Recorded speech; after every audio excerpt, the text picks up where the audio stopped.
Going yet, baby? All right. Yep. Okay, well, welcome everybody. This is Lori Weir. I'm Lori Weir, and I'm a business and life coach. And I am hosting this SIP Tiara Party 2020 to bring joy into women's homes while we're shelter in place. And I couldn't think of anything better than to add in tiaras to take off the worry hats and put on something more fun. And I also wanted to invite news to be a part of this. So it's women helping women in need, as well as the women in home, and then bringing in a bunch of Napa women business owners so that we can help them as they go through transition in this time period. And yeah, that's what we got going on here. So anyway, today we've got Tracy Lamb, and we've got some guests here too. Andy and Karen are also with news, so I hope you guys might hype in at some point. But right now, we're going to be featuring Tracy Lamb with news and learn more about what news does to support our community with sexual abuse and domestic violence. Welcome, Tracy. Thank you. First, I just want to say that this was such a great idea because it brought back memories of when you had your store and we would invite our friends to come and be present in the store with your beautiful jewelry and bubbles and tiaras, and just the atmosphere was always so fun and supportive, and you always made a beautiful donation to news on our behalf in the midst of all that. And how many years did we do that? I think we did that for maybe 7 years. 7 years. Yeah, we had 7 years of parties, and women still talk about it from an empowering place to this day, and they missed them. And that was kind of the inspiration, was to find a way to bring that back to life, but SIP style. And it was just a natural thing to call you guys up and say, hey, like the old days, let's do a revival. Yeah, and we made a lot of friends through you, a lot of people Aww. that stuck with us over the years, thanks to you introducing them to us. So really grateful to you for putting your heart and all your love and your positive energy into doing something like that for the community and for news. And so we just want to say, going back, thank you for all of that. Aww, thank you. And thanks for thinking of bringing us here together today. This is great. And I feel like I'm talking to here on the call people who are the choir, which is wonderful. I hope other people do get a chance to listen in to learn more about us. So news has been around for a long time, since 1981, and it was basically formed out of a time when we knew that there were women who were in really horrible situations and there was no place for them to go when they were being abused physically, emotionally, financially, in whatever way. And this group of really amazing community members just kind of got together and said, this doesn't stand for us. We need to have a place where people can go. And they went to the city and the county and said, you need to invest in this. And then was born the first domestic violence shelter.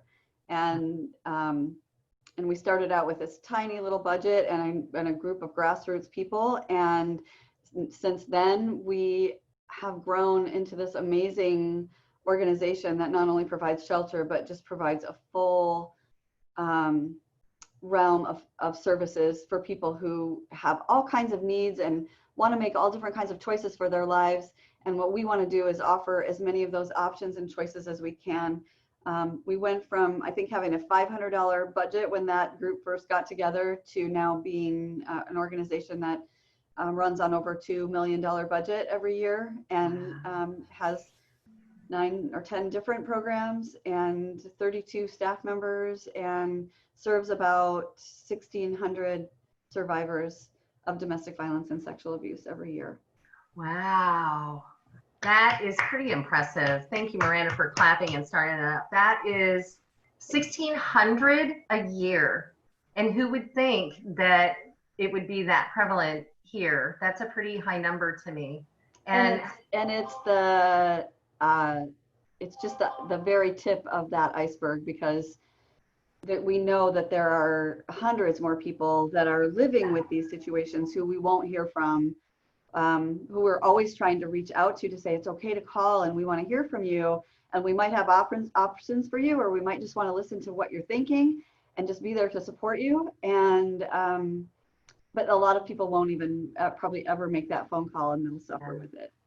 It's a really brave act to try to save yourself, because usually, like, I imagine there's a lot of self-esteem issues, there's a lot of history, like maybe how they were brought up as normal and not understanding even that what's going on is that level of abuse. To like, denial is a river we can all float our boats on, you know.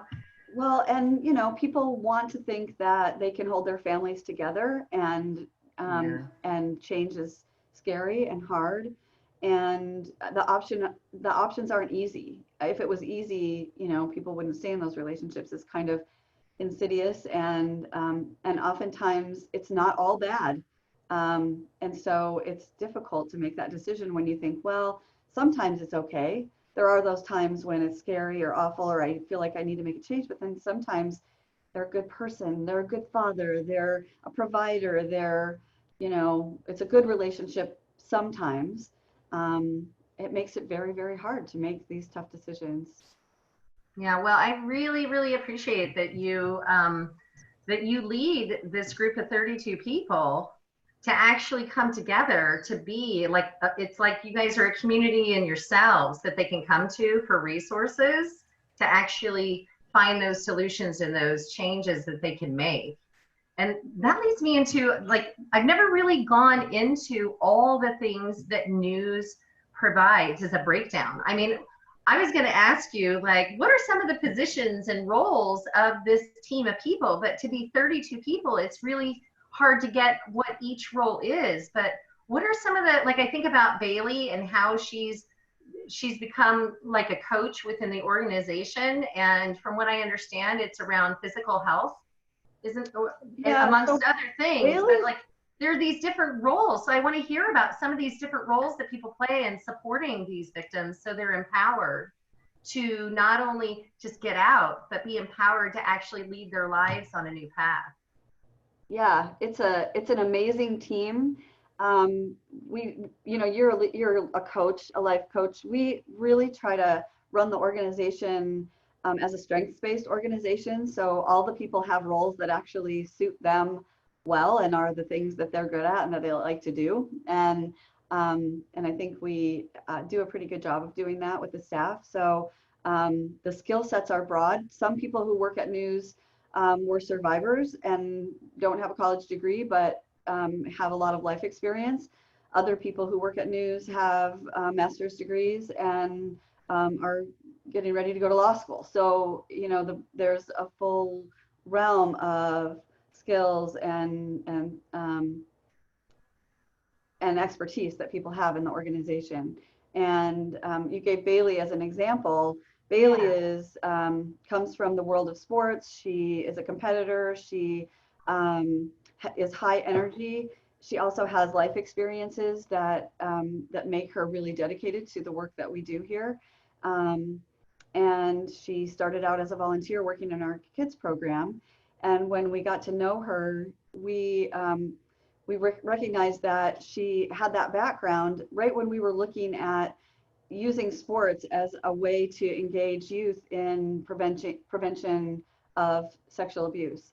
And that program was kind of developed around who she was and knowing that she could take that program and get it off the ground. And she started working with coaches out at the Napa Valley College and the athletic department and the campus itself and the athletes to start a prevention program where the athletes actually became leaders to say, we don't accept sexual abuse. We want to tell people how to be bystanders.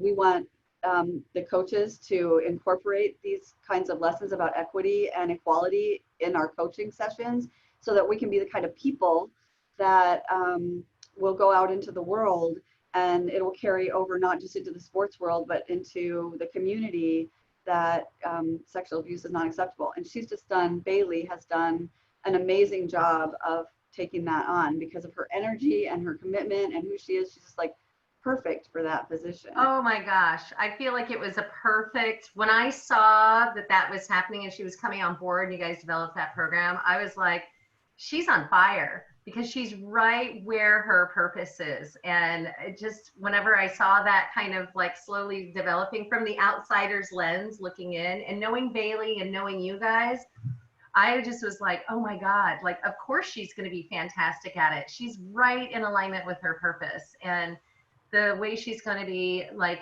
affecting these youth's lives. I mean, it really does start when they're young, right?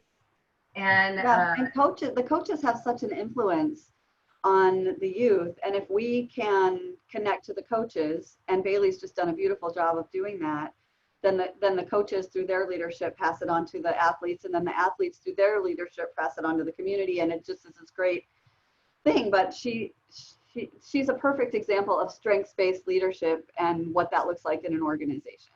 I love it. So I want to just make sure I understand. So she works with programs that are at the community college that are directed towards youth and working with other coaches. She works at the college and with other athletic departments at high schools, middle schools, and at the college to train coaches on gender equity and sexual abuse prevention, so that they can incorporate some of those lessons into their coaching. And yeah, so this is like magic. Because news is more than just you call us and we help you get out, but you're showing me a new facet of what you're doing as a nonprofit to actually invest in the community at a youth level. That is just, I'm just overwhelmed. That's amazing. I mean, well, that's another facet of you that I didn't even know. And I know that's fairly new in creation. And really, Bailey was just that inspiration for me to ask you more about what are the other things that news brings to the table that is wrapped around sexual abuse and domestic violence within the families in our community that you're really truly impacting and making a difference for us that I don't think people really see. Because I'm just learning more, and that's why I really wanted to be able to ask you more about these other roles. So tell me about some other Baileys in there that you guys provide these things that we didn't even know. I had no idea. Well, we have a little team of court advocates, and that is Erica and Cynthia and Nancy, and the three of them are very, very busy working on making sure that people have protection orders. Right now with COVID, there seems to be a lot of questions and concerns about custody. How do you exchange a child when you're concerned about whether or not their family member may have had some exposure?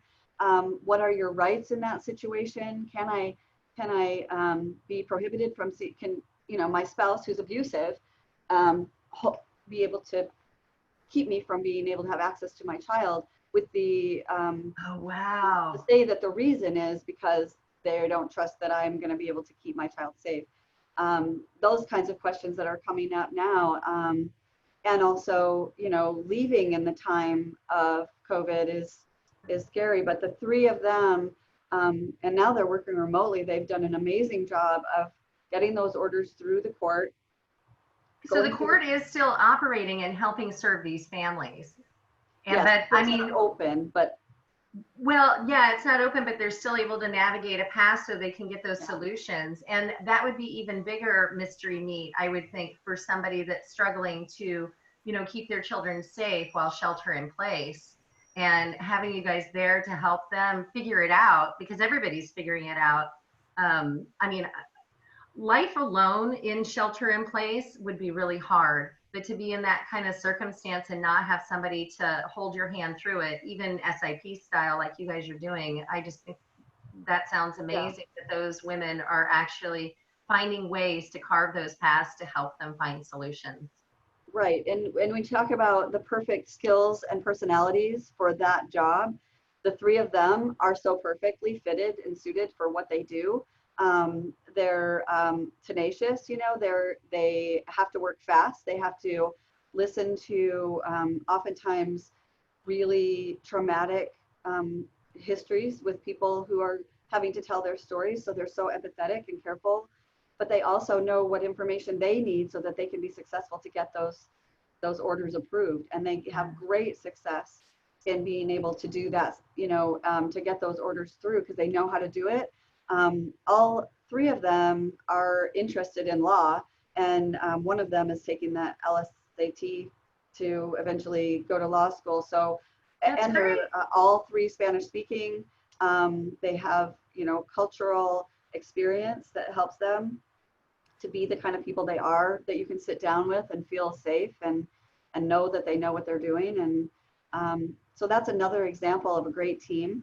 Our housing team, it's Helen and Michelle. The two of them both have lived experience, within their families and their histories of understanding what it's like to be, to have financial insecurity and housing insecurity, and know what that feels like to have to start maybe from nothing and build yourself back up again. If you're going to come with a situation where you are making a choice of leaving a violent situation, but that means that you're going to become homeless, you're going to want to be sitting down with someone who's going to be non-judgmental and is going to really listen to you and is going to really fight to put the resources together that you need to help you get back on your feet without judgment. And that's what they do. They're amazing. And they're so skilled at knowing what all the resources are and knowing how to put those resources together to get all that they need to get someone living back up on their feet. Yeah, living in an apartment of their own, with pots and pans and beds to sleep in, and their kids in a safe place. And a lot of times these are people who've never had to manage money by themselves. So it's not just getting them in, but it's like keeping them feeling supported and having what they need so that they can maintain it. And they do. The success rate is amazing once we get people into those apartments. And they've helped, in this last year, they helped over 100 people to be able to move into apartments of their own and then sustain those apartments over time. Wow. So they're an amazing team. And there's Carla, who's working in the schools. She works with our Youth Matter program. She is so good with teens. They feel so safe and comfortable with her, and they talk about what's happening with their families, in their relationships. She builds their trust in a way that a lot of people couldn't do, and they fall in love with her. And she also translates her skills to working with staff at the schools, working with the teachers. She can do it all, I can't say enough. And then we have the 24-hour responders. I mean, our staff, Araceli gets called at 2 o'clock in the morning to go to the hospital to meet with a survivor, and she's up and going, and she's been doing that for years. Wow. They're just the kind of people that want to hear the stories and can hear that without judgment. And and also, like, just the weight of carrying with somebody what they're going through has to be really, really hard to, like, you go through these experiences and your heart gets invested in it, and the pain of the stories of what's going on.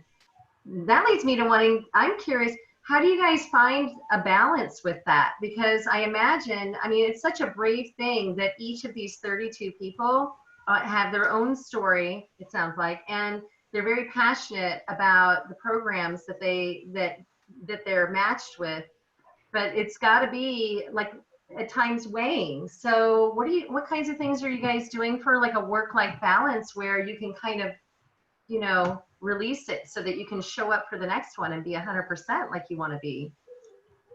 Yeah, self-care and caring for one another in this organization is really, really important to us. And we're very flexible about giving people time off. Take a mental health day if you need it. That's okay with us.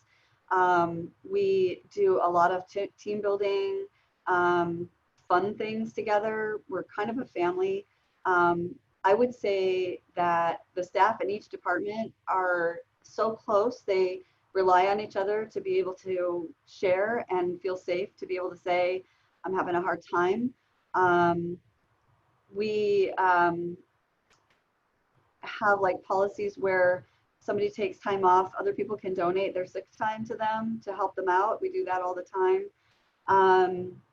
There's no shame in saying you're having a hard time here. We get it. Everyone understands. And we do a lot of fun things, you know. Maybe Andy wants to talk about what some of the stuff she's been doing just during COVID. She started a movie club and what are the other things? Andy, what are the other things you were doing? We had exercise. Zoom exercise time.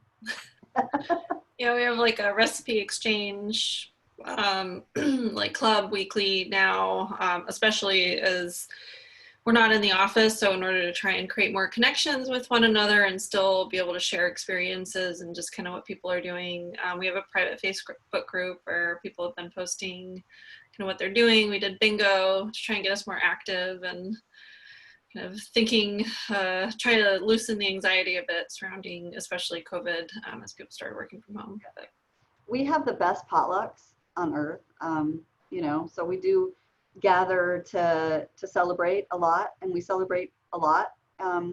We celebrate birthdays and we celebrate holidays, but we celebrate what happens in this organization that's great. And, you know, when someone gets housed or, for instance, when we had a client who was able to, we were able to do a 24-hour response and get them a protective order and get them into housing, and look at how even in the midst of COVID, we were able to accomplish all of that. I mean, we want to say, great job, everyone. And I think that celebration is what keeps us going and keeps us feeling supported a lot. And kind of creating your own family of support within there. Oh, that's excellent. Because I was curious, I don't know if I could handle emotionally the stories that you can sometimes, you know, at times experience, that your heart gets so invested, and there's got to be that way to like be there for them, but then kind of rejuvenate yourself and separate yourself and get like back up again so that you can be strong for the next family that comes in. So I think that's wonderful. It's like having an internal program and a program to make sure that the supporters are supported. Yep. And you know what? Therapy is not a bad thing, and I would recommend it to anyone. You know, Amen. There's no shame in reaching out for help when you need it. And so we try to encourage that on the staff too. I mean, it's confidential, of course, but it's something that we promote. It's okay if that's what you know, if you need some added support. It's not, you don't have to wear a badge of courage or be a hero. It's tough. It really is. Yeah, well, let's just say we all need it. I mean, we are on a learning curve in life, and we all have our own set of luggage where we've got our laundry inside, and there's always that old t-shirt with the holes in it that we gotta just figure out. Amen, sister. Yep. And then repack it all nice and neat again. Right now there's a lot of that. I always call her Marie Kondo with the, yeah. You know what? We're all doing that in a lot of ways. We're doing it with our closets, but now we're also doing it with ourselves too. I mean, it brings up the shadow side, but if we can like lean into it with love and figure out what those things are, and you know, repack the laundry, put it back in neater, when we all come out, it'll be a better place. Yeah, it's so true. Yeah, it's okay to need some support sometimes. You don't have to wear that hero. And I think actually, if I'm a client coming in here, or I'm somebody who's in this situation, I would rather talk to somebody who comes from that place than the person across the desk who's saying, I'm the expert and you're coming in and I'm going to tell you what you need to do. I think our way of being is not that. It is more, we're here in this together. We're all human. And so we're going to listen and with love and understand that we've had some of these experiences too. You know, we're not beyond it either. And we get it. You're muted. She's muted. Can't hear you. It's because of the kids in the background. SIP style talk show. toddler twins running around. I can hear them. I'm like, ah, I love them. Feral cats, feral cats. They're amazing. They are. I love them so And much. you're amazing for being to their mom. So, Aw, yeah. stop. So, like, how many years have you been with News now yourself? I have been at News for 15 years, I think, which is so weird to me that just that much time has gone by.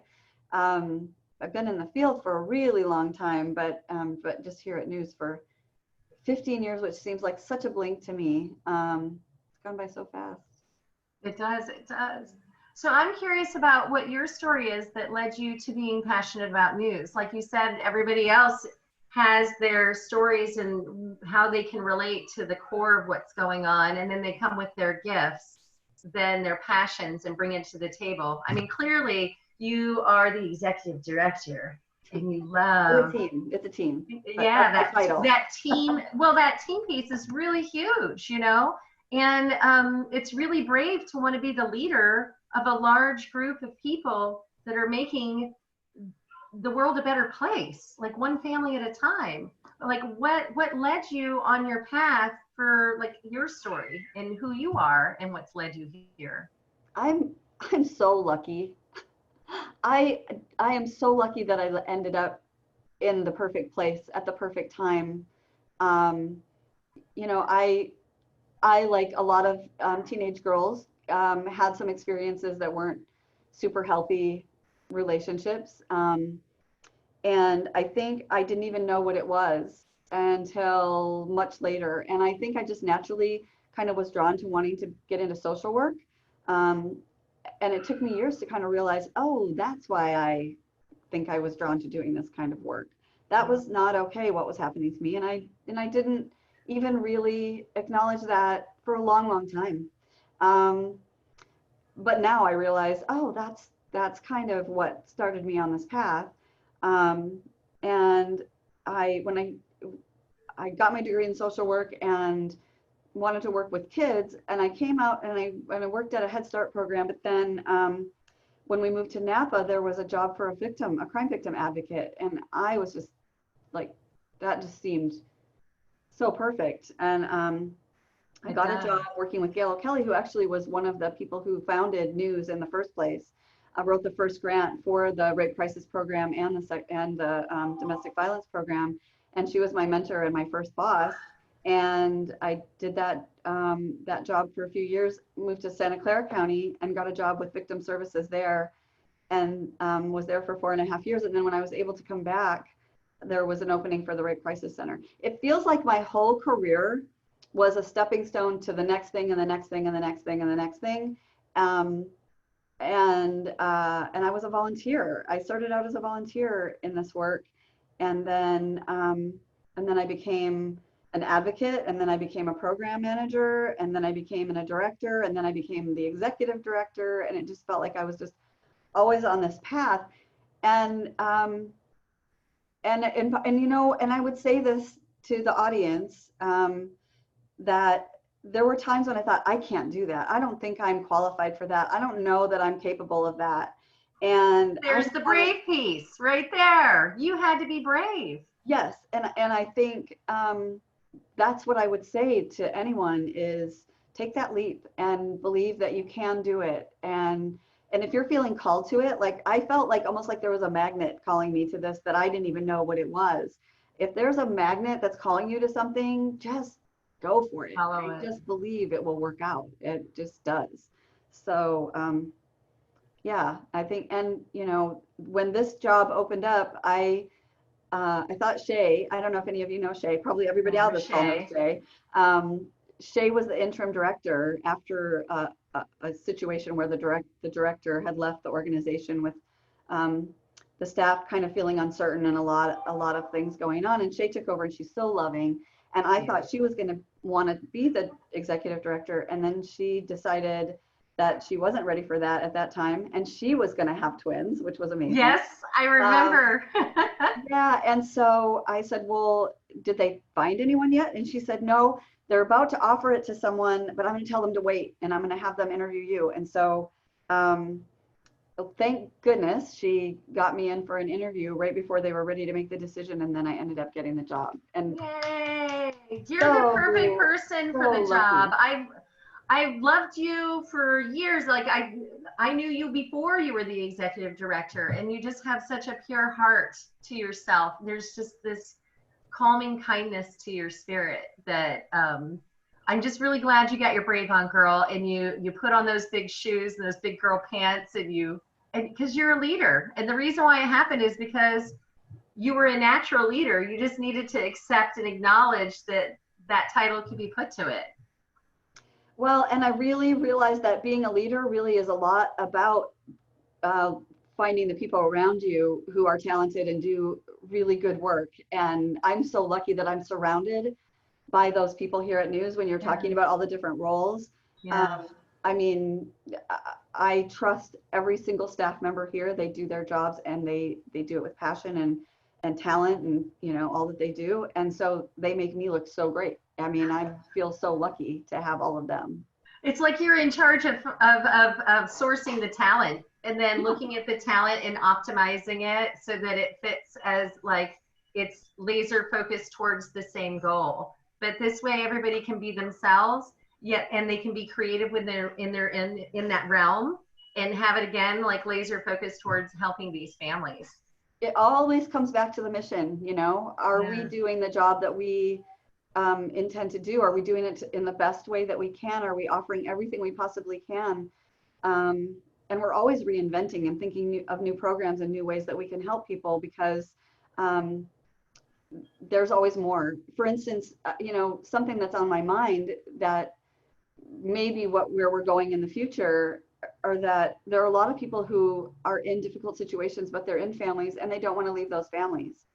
And I think we really need to be thinking about whole families and what are we doing to help people who are struggling to maintain their ability to keep their family safe, and how can we help them keep their family safe. And I think there are some organizations in our community who are doing some of that work, and I think there's opportunities for more collaboration and more ways to be thinking about that, so that we're not saying, and honestly, we're not saying this now, we're not saying you have to leave this person or we can't help you. We want to say, we want to help you no matter what. And Oh my goodness. I think there are a lot more ways that we can be doing that. You know, I love that you're thinking outside the box by like broadening your inclusiveness with that. And that hits me a little personally, because I'm like, my mother wanted to leave my father when I was in the 7th grade. And she stayed out of fear because he was always the one that was the lion making the money. And then she got what was left over, and she worked a full-time job and was essentially a single mother with this guy, and she was doing everything. And she was so depleted and she wanted to leave so badly. But the fear of being able to support 3 children that were going to be like leaning into teenage years, she stayed fear-based. And I remember, so common. Yeah, and she, you know, she raised me to be this crazy, strong, independent woman. And we talked about it one day because it was such a rebellion growing up, like this strong, independent little girl. But I mean, that was when my eyes were opened in my 20s, was having that conversation. And she's like, I raised you to be this way so that you wouldn't be in my position someday, that you would find yourself married with children and you wanted to get out, but you didn't have that power. I wanted you to have that power. And that's why I did it. And I mean, I love my mother to the ends of the earth for making me this strong, independent woman that isn't afraid to leave an alcoholic husband, which had to happen. But but she never would have called a domestic violence place. You know, that would have been like, oh, well, he's not abusing me in this way. But when somebody is like a woman with children that they want to get out, a lot of times there's different forms. Abuse comes in different ways and can come from just simply neglect. So I love that this is an idea for you guys. I think that there's definitely a lot of support opportunity there. Yeah, we're going through a lot right now as an organization, just adjusting to COVID, and actually we're taking this time to do some upgrading. So I'm really excited that we're going to be doing some upgrades at the shelter. We're going to do some painting and maybe some reflooring and changing some things so that because you always want it to be a place, if you do have to go to a place like that, that feels like a place I would want to be, that I would send my mom or my sister to. And since we have the space of time where we're not utilizing the shelter, we're actually using hotels right now. We want to take this time to make those upgrades that when we do come back into that space is going to feel even more safe and welcoming and hopefully calming and than it does now. It's a nice place now, but I think we're gonna fix it up even more. So I'm excited about this space of time to have to do that. But yeah, we're in a weird space for making big changes in staffing or programming for right this minute. Hi. Hi, Angel. Angel, how are you? Oh, baby girl. Sorry that we've got that little break there. No, so beautiful. Well, it's so like with what you're doing, you're actually using SIP to actually find these other opportunities to take care of the housekeeping of things so that everything still like not only continues, but that it's brightened in a way that will support them additionally. Yeah, trying to see the opportunities in the crisis, you know.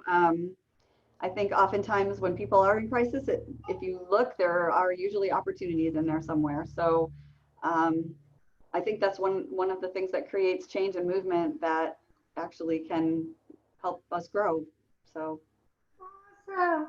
Okay, so I'm curious, and I see like we don't have that much time left, but I really want to hear some inspiring stories where you've really seen that, like through the support services that you guys provide, some success stories that come to mind. I mean, in 15 years of being with this organization, I'm sure there's some that stand out of like just these amazing miracles of what their past looked like and how they really were able to embrace their new lives, their new chapter, and like just play it forward and never go back. What are like a couple of stories that you got? I know you got to keep it anonymous, of course, and I would say just to begin with, it's amazing how many people come up to me and say things like, "You saved my life," "News saved my life," and when they say it like in a heartfelt way, like I would not be alive today if it wasn't for news. That to me is like the ultimate amazing thing that sometimes I even can't even wrap my head around that myself. But I'll just tell you one story that comes to my mind. There was a woman and her teenage daughter, and they were living in another state, and the situation was getting so violent and scary that that they knew they had to leave. And the only person that this person knew to go to was here in California. This was a woman who had to ask to go to the store. Is it okay if I go to the store? I'm going to go to the store. She had to go to the store. She had to come right back. It was like, so she had arranged with her. She said, my daughter and I were, you know, the girl and I were going to go to the store. We'll be right back. She had the car packed and she was ready to go. She got in the car. She drove for 2 days to get out here to California where she knew only one person. The person said, I can't have you living in my apartment, but you can pitch a tent in my backyard. So she and her teenage daughter pitched a tent in the backyard. And finally the woman said, you know, you should call news.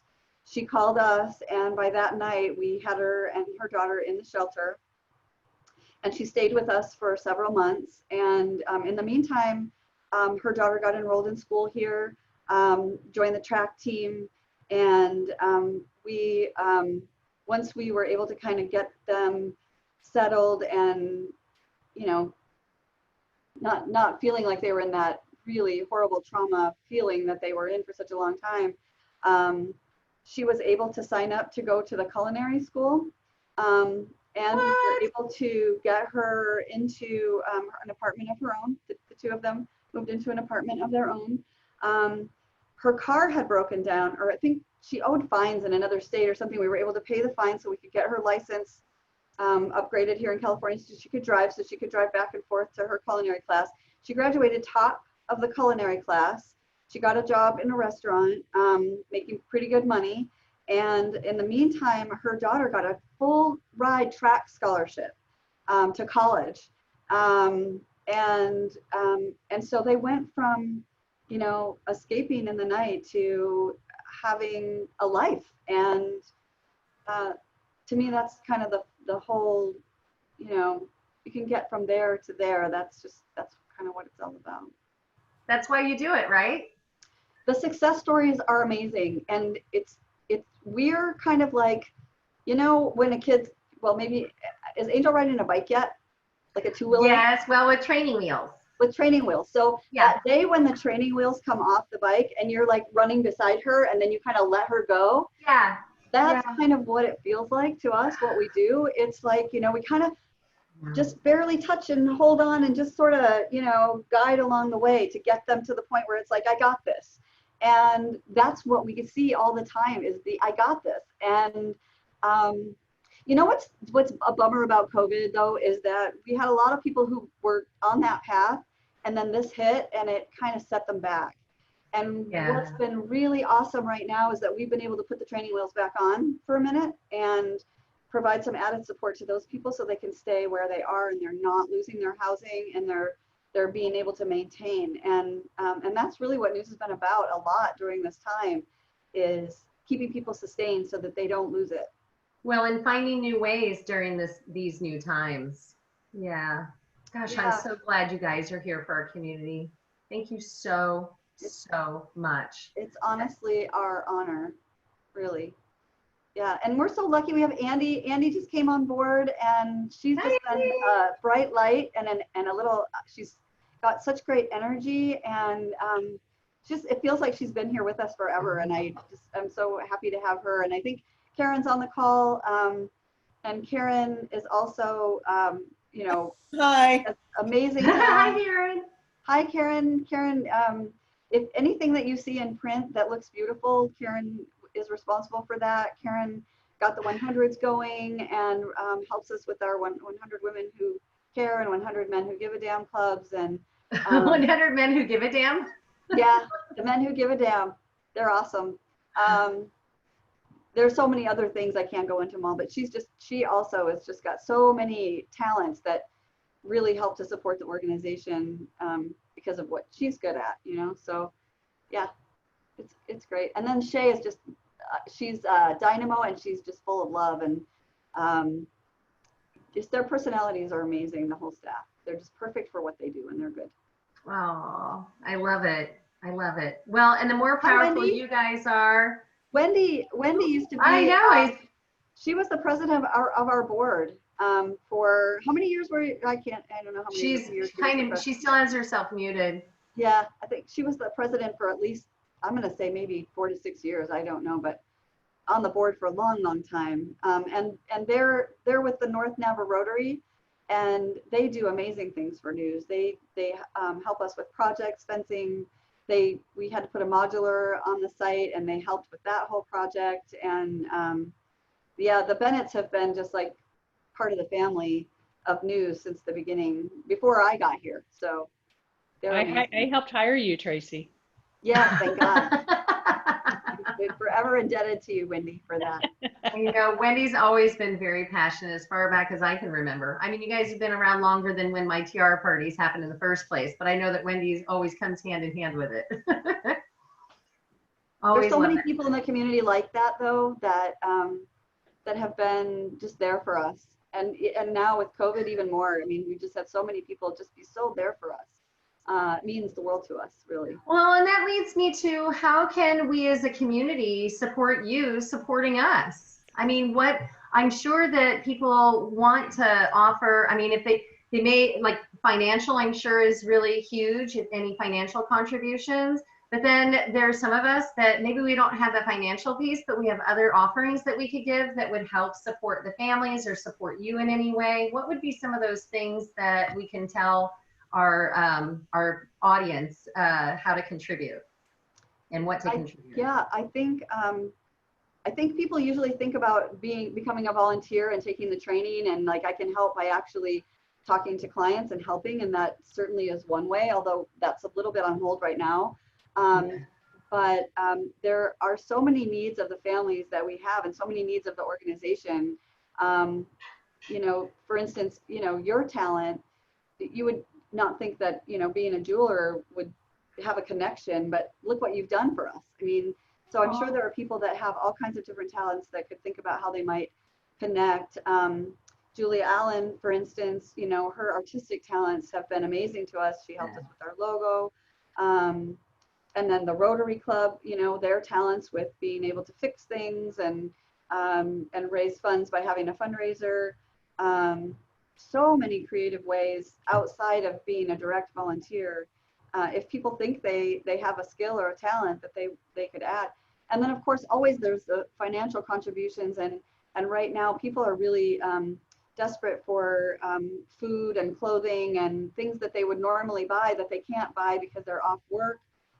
So gift cards for Safeway or for Target right now are so amazing. There was a service club that brought in laundry baskets. I should have brought one in to show you that I have like 6 laundry baskets filled with blankets and stuff for little kids to do, and household items and things like that, along with gift cards, because when you're starting a household for the first time and during this time, you need everything. So and sometimes people will have furnishings. We don't take a lot of furniture. It's really hard for us to manage dealing with all of that, clothing and furniture. Yeah, that's a lot. That is like a whole job in and of itself. So it's hard for us to deal with that. We usually rely on community projects. So that's donate to community projects because that benefits us as well. Oh, that's good to know. Because like you brought up, my kids were going through a growth spurt, and like the week before SIP, I went to the secondhand store in Vacaville because I was like, we better load down because I'm going to need to be able to like have clothing, and I'm not going to be able to just go shopping for it because, the financial situation has changed. You can't just go to the Gap and go buy, and you don't even necessarily have the financial component. So I was really grateful that I had done it. But I just imagine, like, what about these families where their kids are going through growth spurts and they can't go and they can't even go necessarily to community projects directly. So it's great that by us giving to community projects, we know that in a lot of ways it helps, it goes back and helps you guys too. That's excellent. So what you're saying is more like gift cards for groceries would be really great for people to give a contribution. There's the financial piece, but something else you brought up was like how businesses can take their gifts and actually partner. And I'll tell you, the inspiration behind doing the Tiara parties and partnering up with you guys was I didn't know how to contribute to nonprofits. I wasn't raised by people that really thought with that mindset.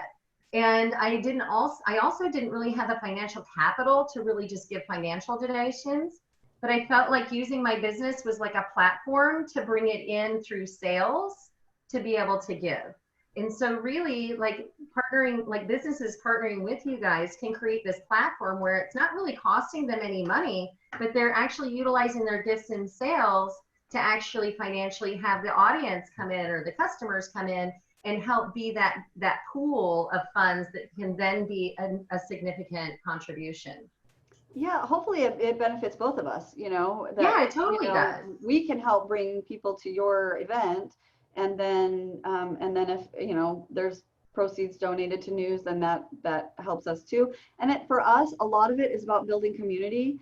You have customers and people that we would love to know about us, and whether it's a financial contribution or not, we want to build relationships with people. We want people to go, oh, that's that organization. I love them. They do really good work. That's what we want.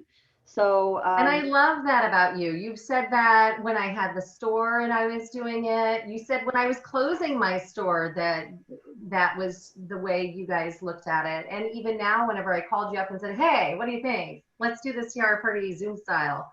I love that about you. Like you were really I felt like you were more committed to me being able to find my own financial path, to be able, as an artist where business stands still, to actually find my strategy and my path to success, whether you guys got anything out of it at all. And that just makes my heart even more like, yeah, news is supporting me in that aspect where, I didn't even think of it from that standpoint, but you did for me. And I really, really appreciate that. so well, much. I hope it works out. I hope people are seeing your beautiful necklaces, and I hope people are buying those from you because those are, oh yeah, good. Oh, awesome.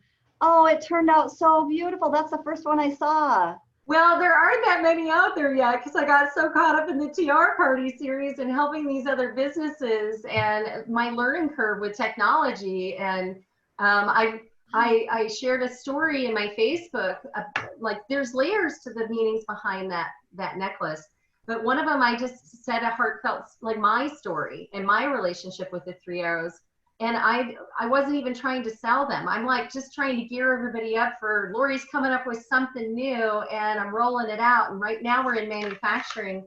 And when I put that story up, like in 3 hours, we sold like 40 of them. And so I'm fighting really hard to get that 40 done and then make the next batch of 25 and 25. And as long as it's selling, I'm feeling like that's a financial strategy for me to get through and free me up to be able to continue something like this series. I'd like to discover there's a wait list of other businesses that really want to be a part of this. And so I just want to create a new strategy where, you know, we can have that balance where I'm able to actually work with my necklace and my children and also be able to continue on this passionate voyage of bringing women together, empowering each other, and serving and continuing to serve news through the process in whatever way we can. Yep, the women, I mean, we serve everyone. I want to be clear, you know, we serve men who have had abusive relationships, and also, you know, we don't want to leave out the LGBTQ community, or really, you know, anyone who's in that kind of a relationship that they need to reach out. We want them to know that we want to hear from everyone. But we were founded on that women focus. And so we never forget that. And we do realize that primarily that is who we're talking about. And that there is such a power behind women helping women in these situations. And we have so many good friends that have helped us along the way. And it's community, you know, it really is about being community. Well, and I remember when you transitioned from NAPA Emergency Women's Services, and you changed the acronym, but kept the acronym, but changed the meaning behind it. And I really love that, that you're more inclusive with it. Because I remember I had a friend when I had the store, and he's a guy, and he's a big guy, but he was being abused in his relationship, and he had 3 children, and he was going through the same things my mama talked about, not being able to afford and be sustainable with 3 children, and he didn't know how to leave his wife. And I was like, dude, news isn't just about women, it's about men too. And I know that may seem a little weird, but do it. I know them well enough. I know they're here for you. Just got to do it. But like, it was enough that it was just NAPA Emergency Women's Services. So didn't call, but that's all it takes to stop someone. So we did have our first male shelter client a little while back. It was a man with, I think, 2 kids, and we were able to help him move into an apartment, but he was with us for probably a month or so in that modular unit on our shelter site. And the staff loved him. He was great. I mean, any fear that we had about having someone, a male on our site, it went away with him because he was just so great. So yeah, we're definitely here for them too. That's great. I love it. I love it. So yeah. Anyway, did anybody have any questions that you wanted to ask Tracy? Or anything to add that maybe we didn't cover? Because I mean, there's just so much, I could tell that there was more that you could have shared about the amazing things that you guys bring to our community to support and help in diverse ways I didn't even expect. Did we catch everything? Oh, Molly. You know, I always have to have a question, Lori. I love it. I love it too. I just want to say thank you, Tracy. I just retired from 40 years in education in San Mateo County as an assistant superintendent to the largest school district in San Mateo County, and worked with Cora very closely. So I appreciate everything you do. It's such a necessary service. It's so amazing. I can't even imagine. I was especially struck by, you said you have some Spanish speakers who are also very culturally proficient to work with your clientele. And I think that that's so important. Cultural proficiency in these days is so important. So I want to start by saying thank you. So Yeah, cultural proficiency is on my mind today. It's just what's in the news today. It breaks my heart, and we want to make sure that, yeah, we're here to serve everyone in the best ways we can. We can always do more. You know, there's so many at-risk populations, people with disabilities. You know, so we really have to make sure that we're trying to reach as many people as we can. But thank you. You know, the schools are such an important partner to us right now. That's one of the reasons why we're nervous, is because a lot of times a lot of our a lot of our referrals come from the schools, and the fact that we don't have that as an outlet for kids right now is on our minds. Yep. And so when schools open up again, we have a feeling that we're going to probably have a surge. Yeah. So I have a leadership question for you, because I think that what you do as an executive director is so important, and there's a skill set that goes with it, but there's also a personality that goes with it. So I'm wondering, you know, you're in a business that could be considered high risk and burnout for the leaders. You talked a little bit about your staff and therapists and what have you, but what do you do, Tracy, for yourself to keep yourself from getting burnt out in what is really a heart-wrenching, emotionally, you know, emotional business? It's the wrong word, but. That, you know, I mean, I do the stuff everybody says, you know, I go for a run, I love music. I wish I was at Bottle Rock this last weekend, because like that kind of thing is what really like would like re-energize me and get me back grounded again to who I am, and, you know, that kind of thing. Being in community like that, I love it.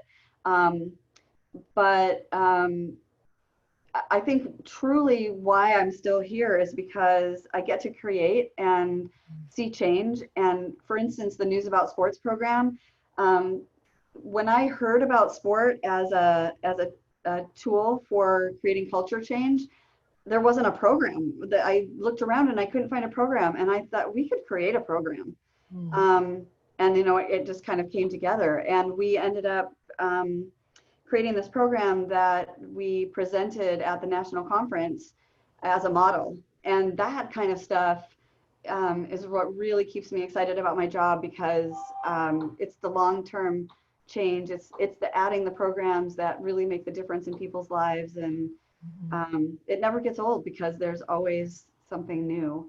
I'm excited right now about what we're going to do with the shelter, watching that change, seeing I think we're going to have what right now is the office turn into more of a really beautiful space, and watch that transform, and having staff be in that kind of a space and welcoming clients into that kind of space. It just, that's the kind of stuff that makes it so I don't get burnt out, because I just, it's always something new and something better and something great. So I feel so lucky, honestly.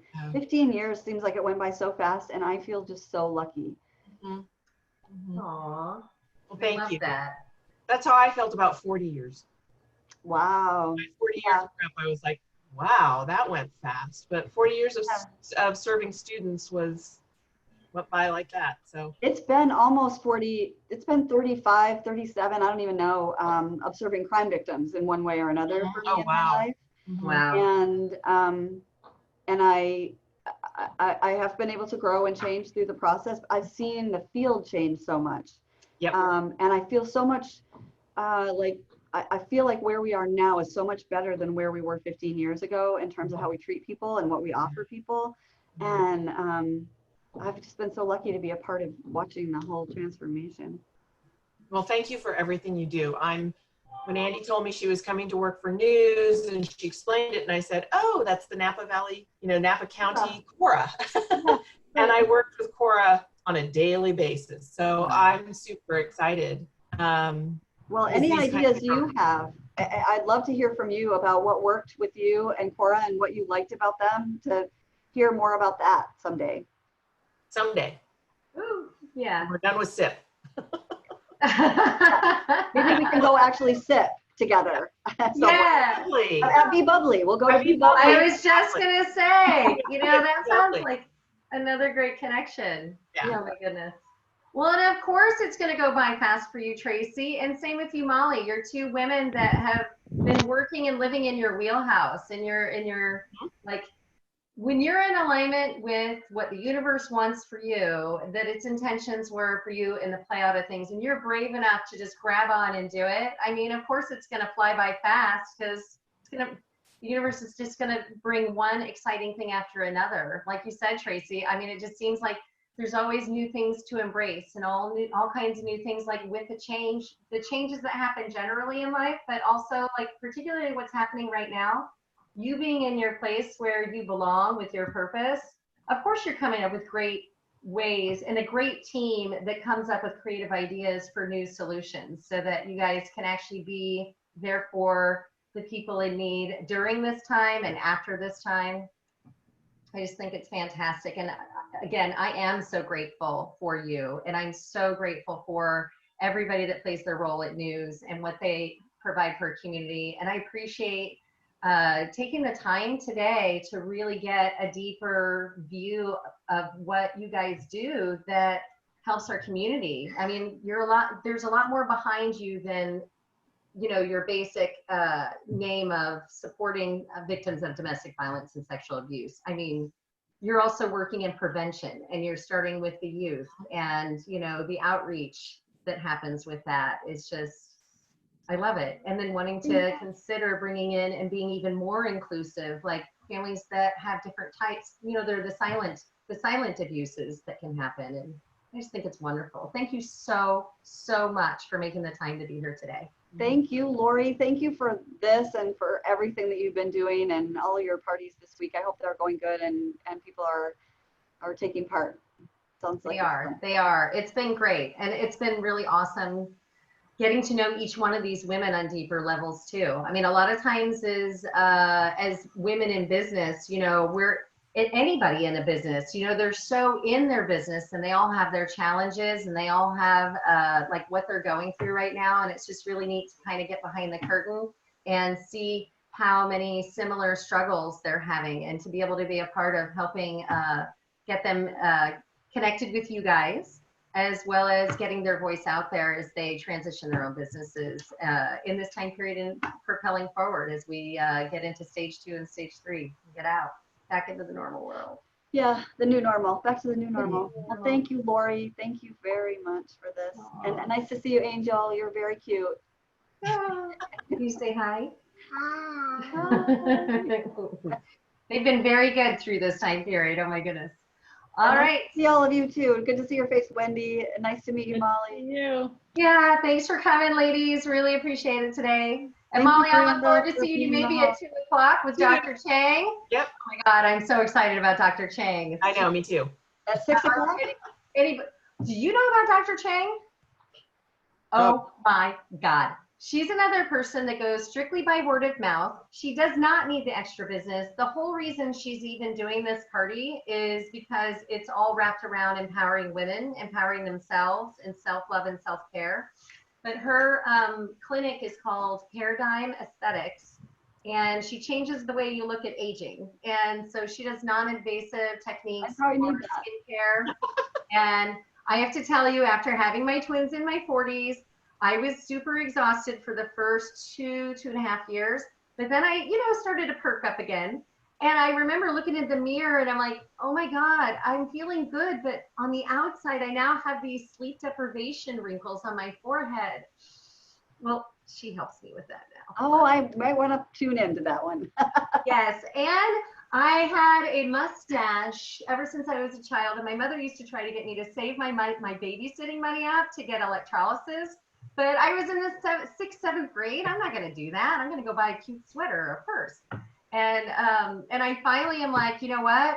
As I get older, let's go ahead and do it. So it's not really fun, I'll admit. But, oh my God, I loved not having a mustache. She's a miracle worker, and she actually helps you stay within your comfort zone. Like, she really evaluates and listens to you and what you're talking about. Like for me, I raise my right eyebrow a lot. So I have like this magic wave that goes high and low. And I told her, like, it's a part of my expression to express my eyebrows. I don't want to lose it. And so, and we'll cut this out of your video, by the way. So anyway, she just did a little bit up here so I could still maintain my eye movement. And I told her I still wanted that. And so then I go in for the second appointment, and I'm like any other kind of maybe Botox addict. And I'm like, ooh, maybe just a little more. I like ambushed her. Like I told the lady at the desk the month before, like, yeah, so my next appointment is Botox and laser hair removal. So I show up and I'm like, yeah, just a little more. And Chang looks at me and she's like, Oh, good. no, you told me what you wanted and you wanted to still be able to move it. So you will be waiting 3 months before your next one. And I'm like, oh, okay. You look great. I don't know what the filter, if it's the filter, but I think you look great. So I tune into Dr. Chang for sure. Yeah, she'll be great. And she definitely is very powerful, beautiful, selfless woman that is just there to serve her clients. And she really listens to their needs. And she has those things that you have to have the right degrees to be able to give the stuff. And she's just very, very knowledgeable, and she doesn't push and tell you what to do or what to buy. She really just kind of educates you so you're empowered to make a choice for yourself that works. And then she holds you to the boundaries that you draw for yourself in the beginning. On that note, thanks, ladies. I look forward to seeing any and all of you at 2 o'clock with Dr. Chang. She's going to be one of the next exciting ladies that I get to talk to today. Great. And have a great day, everyone. All right, thanks. And Tracy, you get to end the meeting since I made you the host of the show. Okay. All right. Bye, everybody. Thanks. Bye, ladies.